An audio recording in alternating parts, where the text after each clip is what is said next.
আসসালামু আলাইকুম আরহামাতুল্লাহি অবারাকাতুহু। আজ আপনাদের জন্য নিয়ে এসেছি কচুর শাক রান্না।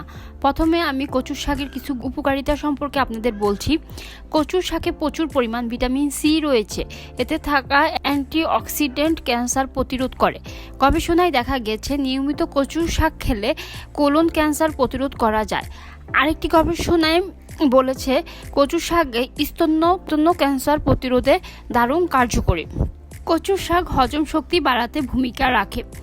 যারা রক্ত স্বল্পতায় ভুগছেন তারা নিয়মিত কচুর শাক খেতে পারেন, কারণ এতে প্রচুর পরিমাণে আয়রন থাকে যা রক্তশূন্যতা দূর করতে ভূমিকা রাখে। বিশেষজ্ঞরা বলেছে কচুর শাক খেলে কারো অ্যালার্জির সম্ভাবনা বেড়ে যায়। প্রথমে আমি আমার ক্ষেত থেকে কচুর শাক তুলে নিয়েছি, তারপর ভালো করে ধুয়ে পরিষ্কার করে কুচি কুচি করে কেটে নিয়েছি। দুটো শুটকি নিয়েছি, তা হালকা গরম পানিতে ভালোভাবে ধুয়ে পরিষ্কার করে নিয়েছি।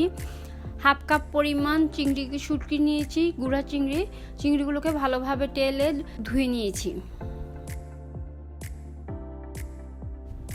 আমার আজকের রান্নার উপকরণগুলো হলো কচুর শাক কুচি করে নিয়েছি, গুঁড়া চিংড়িগুলোকে টেলে ধুয়ে নিয়েছি, ফেওয়া শুটকিকে টেলে ধুয়ে নিয়েছি, পেঁয়াজ কুচি করে নিয়েছি, রসুন কুচি করে নিয়েছি এবং মরিচ ফেড়ে নিয়েছি। প্রথমে একটি কড়াইতে তেল দিয়েছি এবং তেলটা ভালোভাবে গরম হওয়া পর্যন্ত অপেক্ষা করব।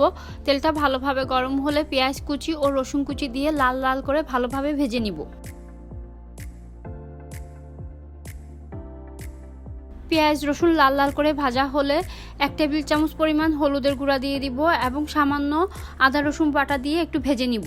কিছুক্ষণ ভাজার পরে আমি 1 চা চামচ পরিমাণ মরিচের গুঁড়া দিয়ে দিব, 1 কাপ পরিমাণ পানি দিব, স্বাদ মতো লবণ দিয়ে দিব। কিছুক্ষণ পরে আমি ধুয়ে রাখা শুটকিগুলো দিয়ে দিব, চিংড়ি শুটকি এবং ফেওয়া শুটকি। কিছুক্ষণ পর আমি কেটে রাখা মরিচগুলো দিয়ে দিব।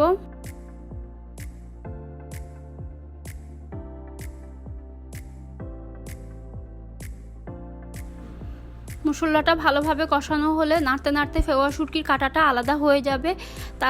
তখন আমি ফেওয়া শুটকির কাঁটাটা তুলে নিব এবং কেটে রাখা শাকগুলো আস্তে আস্তে দিয়ে দিব। নতুন নতুন রান্না পেতে আমাদের পাকশিল্প চ্যানেলটিকে সাবস্ক্রাইব, লাইক ও কমেন্ট করে আমাদের সাথে থাকুন।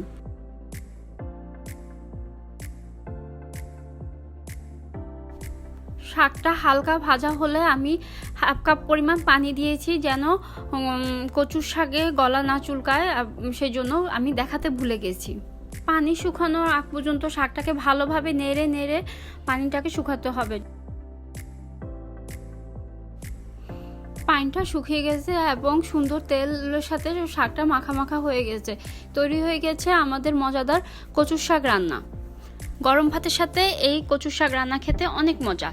ভিডিওটি শেষ পর্যন্ত থাকার জন্য সকলকে অনেক ধন্যবাদ।